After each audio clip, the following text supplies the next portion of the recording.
It happened about a month ago, and I still don't feel safe talking about it. But maybe if I share this, it'll help someone else stay safe, or at least help me make sense of it. I'm 22, a college art student from Bulgaria. Over winter break, I was back home with my parents in the small village where we moved years ago.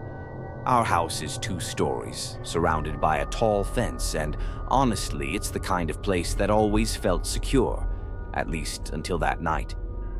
It was a little after New Year's, close to 2 a.m. I was in my room upstairs, sketching and listening to scary stories on YouTube. Ironic, right? Getting creeped out by fiction while I was about to become part of my own nightmare. Out of nowhere, my phone buzzed, a Snapchat notification. Someone added me. The username was Loppy789. Strange, because I don't even use Snapchat anymore. None of my friends do. Out of curiosity, I added them back.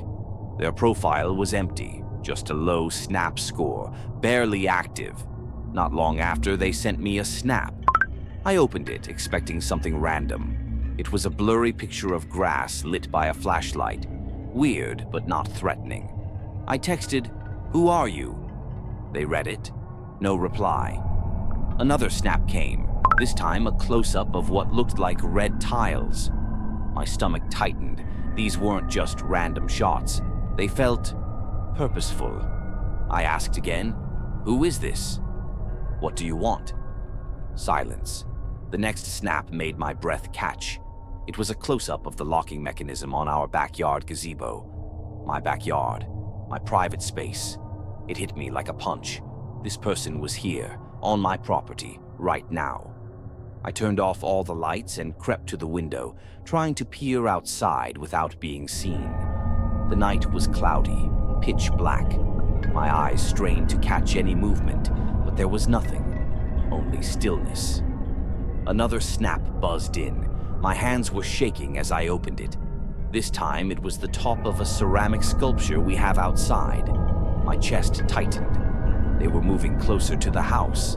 I needed to do something. I crept out of my room, the floorboards groaning under my weight. My mom was asleep on the couch downstairs, and my dad was in the bedroom. For some reason, I didn't wake them. Maybe I thought I could handle it, or maybe I didn't want to believe it was real. I went out onto the terrace, hoping to spot the intruder. The door screeched as I eased it open. The cold air hit me, but I barely noticed. I crouched low, scanning the yard, my heart pounding so loud I swore it would give me away. Then another snap came. This time I didn't just feel fear, I felt pure, paralyzing terror.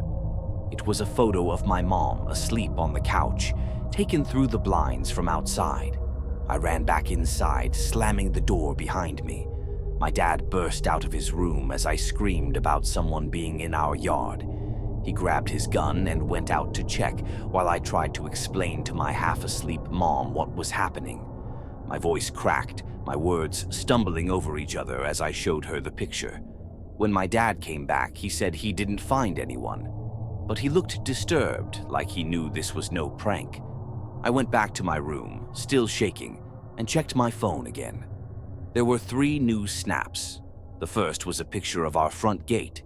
The last 2 were messages. "See you soon. Bye."